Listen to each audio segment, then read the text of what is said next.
Man, I don't even know what to say about this loss. We talk all the time on this show about Steelers football, and holy cow, was this not it?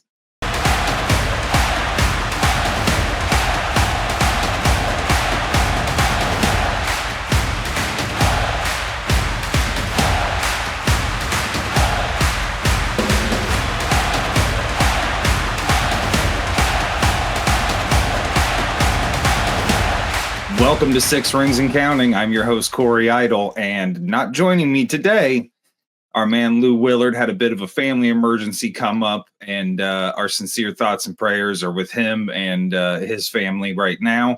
And hopefully we'll get him back sooner than later to do what he loves best, which is talking to Yin's fans about the Pittsburgh Steelers. Good, bad, or ugly.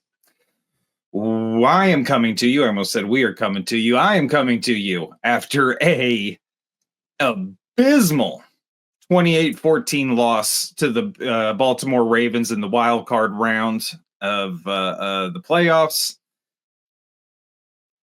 Man, I don't even know what to say about this loss. We talk all the time on this show about Steelers football. And holy cow, was this not it? I mean, I don't even know what the effort was. I'm never going to be one to say the players quit, the players didn't, blah, blah, blah, blah, blah. And I hate the generalization of that because you had guys like TJ Watt getting his elbow wrapped up and back out there on the field when he knew they were getting slaughtered. He could have sat the rest of that game out and it would have been fine. A lot of guys did try and step up in this game, so I'm not going to crush the entire team. But wow, another first-round playoff loss, and this one may have been the worst of all. And here's what's funny about this loss is if you look at the stats, and this is how anybody that says numbers don't lie, they lie all the time. And I can show you that right now. Russell Wilson had 270 yards passing on 20 of 29 attempts, 2 touchdowns, 0 interceptions.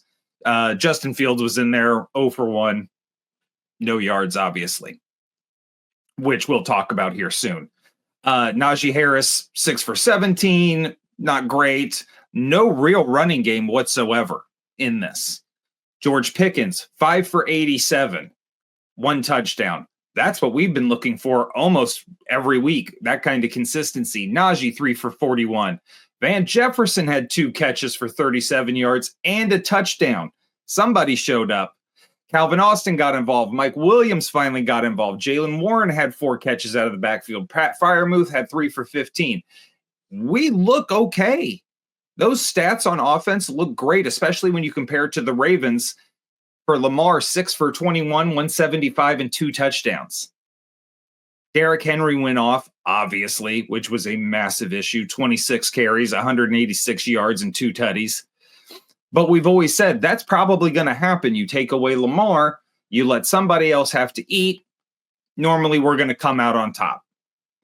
Isaiah Likely, 3 for 53. Mark Andrews, 2 for 27. If you told me before this game that the 2 leading receivers for the Ravens were going to be their 2 tight ends and they were going to be held to under 60 yards and under 5 catches, I would have said we win this game running away with it. But now we have to include the fact that Lamar Jackson rushed for 15 carries on 81 yards. That is insane. The Ravens team offense had 299 yards rushing against the Pittsburgh Steelers. This doesn't happen at all. And from a fan's point of view, which is obviously where I come from, we are definitely missing Lou's logic this week. But from a fan point of view, what I really saw that was the most disheartening was, one, there wasn't a lot of coaching adjustments. Yes, we did come out and score 14 points in the third quarter. Great. We were getting washed.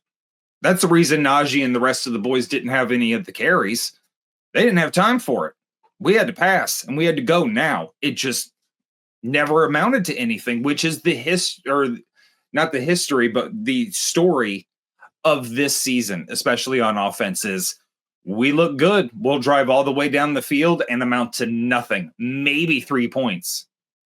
Shout out Chris Boswell. But yeah, this game was alarming on many levels. And of course, the first thing that came up, we talked about it on this show last week, was Mike Tomlin and whether or not it was time. Not whether or not he was a good coach, not whether or not he was the right guy for the job, but had he been there too long? He's got 18 seasons under his belt with this team.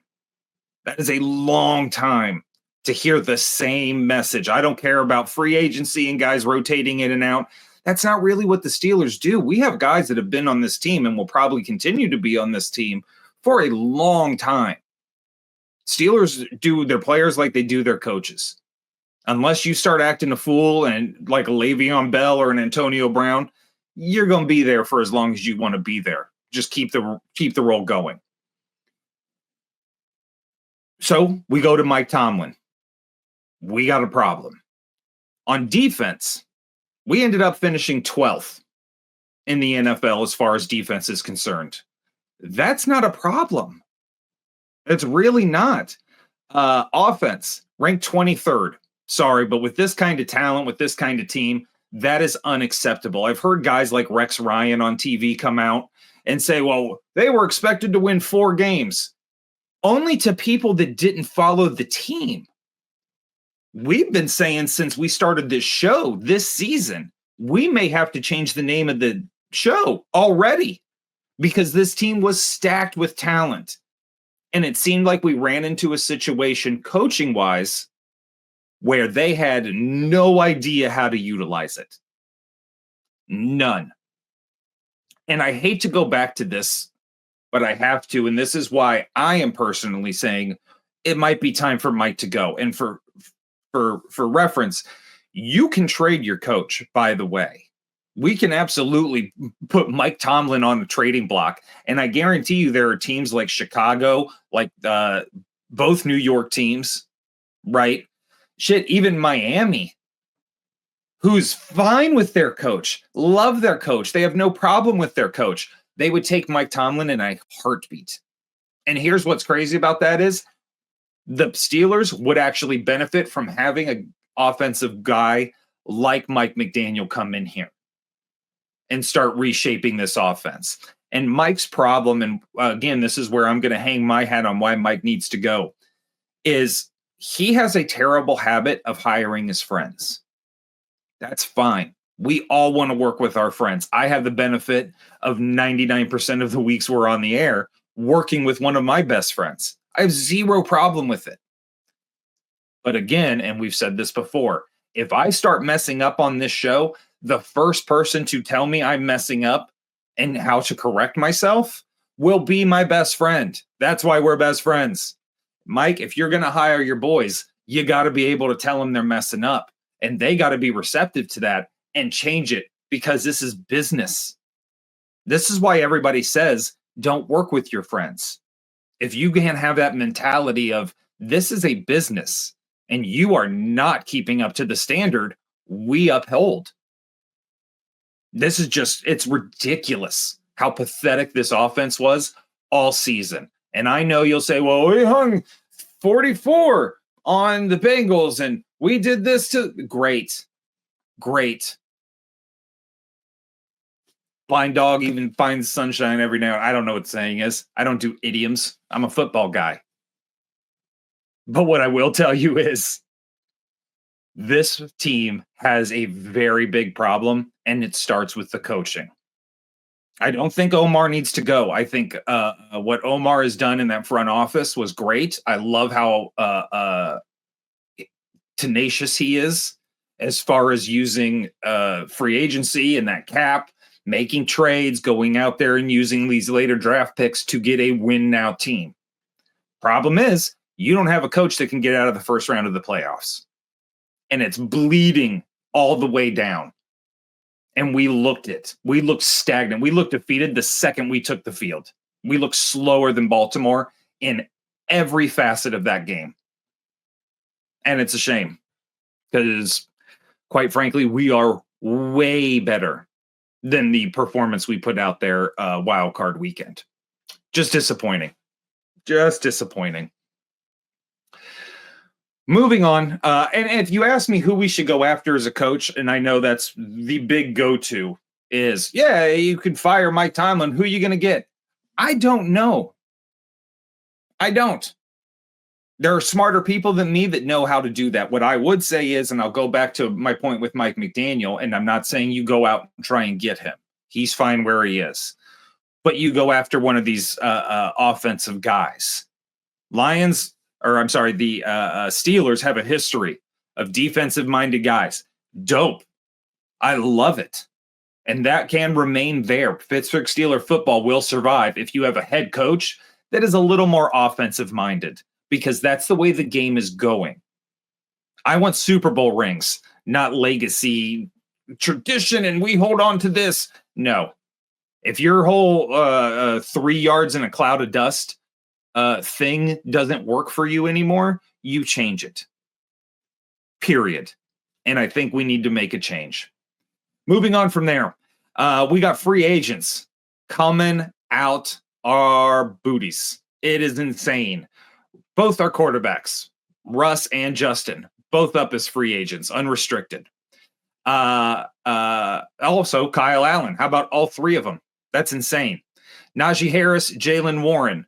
Najee is unrestricted. Jalen is restricted, so that's good. We'll be able to match anything they put up on him. Van Jefferson,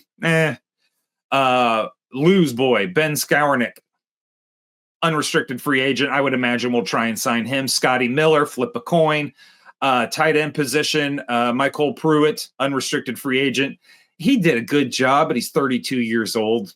You sign him to a 1-year contract. He stays in blocking. Great. No problem with that. Offensive linemen that are up. And by the way, we have got to sign these guys as far as I am concerned. Dan Moore, Calvin Austin at the tackle position, James Daniels, Nate Herbig, and Max Sharping at the guards, and Ryan McCollum at center. I am fine if we have to re-sign all of these guys completely. Defensive side of the ball, Isaiah Loudermilk, cool. Cam slowing down. Look, we've been admitting it all season, but you need guys on the D line and guys that can move inside for you when Cam needs a breather, which he clearly did throughout that game. That poor man was on the field as much as he possibly could be throughout that game. Talking about the wild card game against the Ravens. Linebackers and edge rushers, Jeremiah Moon, Landon Roberts, Tyler Mekavich. Probably, I'd say Landon Roberts is probably your more pressing, but he's also 30. That's a bit of an issue. Secondary, Donta Jackson, Cam Sutton, James Pierre, Zion Gilbert, and DeMonte Kazee. I would personally like to see Jackson and Kazee re-signed. From there, you can move on. But again, market value may dictate otherwise for us. A lot of those guys are more filler positions. I think overall, secondary's pretty much locked down. I do love Jackson, though. I wish he would stay there as long as possible. As far as the offensive side of the ball is concerned, I would imagine they'll sign Justin Fields. They can't go on with Russ from this. Did he play fine? Yeah, but guess what? That was exactly what he's been doing since he lost to the Patriots in the Super Bowl. He's been playing fine. Not great, not bad. Seems like, and I'm going to say this, strictly my opinion. This is not what we say on the show. This is not anything like that. However, Russ seems to be making a lot of business decisions these days as a quarterback, and I am totally fine with that. I understand he is to a point in his career, in his personal life, where he is bigger than a football player. Fine. It's not going to work for what we got, though. Just not going to work. So, where do we go on from here, guys? I think, as we said before, it starts with the coaching. Mike, before this season started, signed a 3-year extension. keeps him here through 2027. He's making a reported $15 million a year. The only way you're getting rid of Mike Tomlin is to trade. Somebody calls you for a trade and wants him. It's the only way it's going to work.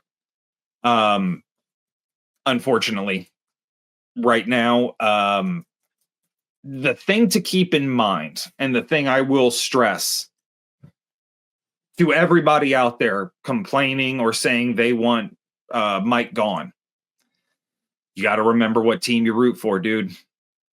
This is the Pittsburgh Steelers. We don't get rid of coaches.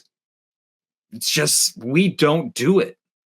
So if you're going to hang your hat on, it's time to move on and yada, yada, yada, that's fine. But I'm saying also temper your expectations, because it's one thing to say, yeah, we need a new head coach. It's another thing to go out there and find the next head coach for the next 20 years. Something to think about. Shifting gears a little bit, we promised you we were going to keep up with the playoffs, regardless of what happened with the Steelers. So we're going to keep doing that. You got Washington playing the Lions in the NFC, 6th seed versus the 1. I look for the Lions to take care of this pretty handily. Washington is a really good team. They're well coached. They're well disciplined. I think you saw Jaden Daniels in the moment getting to him a little bit last week in Tampa Bay. He was struggling with the passing game. No, and I'm not discrediting Tampa Bay's incredible defense, because they are very good. But that said, I think against the Lions, I think in that atmosphere of Detroit and what that stadium is going to be like, it's going to be a rough day for Jaden Daniels. I look for the Lions to take that handily. Moving on, the Rams and the Eagles. Again, credit to the Rams beating the Vikings. I think Sam Darnold really showed the Sam Darnold of the situation. He played out of his mind, but let's call it what it is. Sam Darnold is going to remind everybody a lot of Kirk Cousins, especially the longer he stays starting for Minnesota. He's going to have a lot of Kirk Cousins seasons there. And look, the Eagles, boy, did they win their game against Green Bay? Yes. Did they win it somewhat handily? Yes. Also, that offense is struggling. The Rams can hang some points on you if they need to. That being said, it's in Philadelphia. I think the Rams are going to be a little bit outmatched, and I think there is no way the Eagles would dare to lose a second-round playoff game right now with this team they got. Philadelphia might burn everything down, like they won the Super Bowl. So coincidentally, are they celebrating? Are they mad? We don't know. It's Philadelphia, but they're going to win this game. Moving over to the AFC, you got the Texans and the Chiefs. Texans played a fantastic game against the Chargers. Lou said it last week, though. The Chargers were just a little bit early with getting there. They were just outmatched talent-wise. I think this is going to be a reverse situation for the Texans. They're going to be outmatched talent-wise. I think the Chiefs being well-rested, ready to go, veteran team going to do veteran things. They're going to smash their way through Houston in an easy home victory for them. Moving on to what is going to be the game of the year, in my opinion, the Ravens and the Bills. Whew. What a matchup this is. Strength versus strength, offense, defense, yada, yada, yada. Everybody knows it. I am looking for Lamar in what seems to be a very personal thing for him right now, being snubbed out of the MVP. Everybody early crowning Josh Allen as the hero of the year, even though Lamar's stats have destroyed Josh Allen's stats, except for, I think, rushing touchdowns. I think Baltimore is going to make a statement right now. They have their eye on the prize. I think Buffalo is much like these other teams. They're a year out. They played out of their mind because, great, you have Amari Cooper. You have no receiving core. They get some receivers in free agency. Watch out for what Buffalo can do. So moving up to the conference championship games, I'm looking at a Lions-Eagles matchup. I'm looking at a Ravens-Chiefs matchup, and they are going to be amazing. Hopefully, we will have Lou back next week to talk some sense into us and help provide some more logic on what is going to be Mike Tomlin basically versus the city of Pittsburgh. And I am very curious to see what the Rooneys do, because I think this will be a buckle under pressure, because everybody likes Mike Tomlin. This is not a question on whether Mike Tomlin is a good guy, on whether he's a good coach.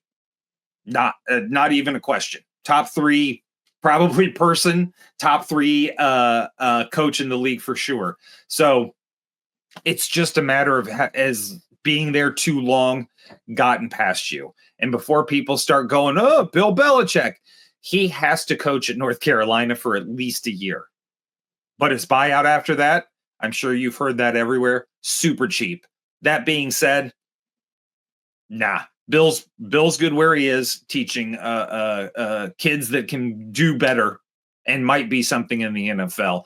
What we need is somebody young, somebody hungry, probably hunting. I don't even know. Lions offensive coordinator.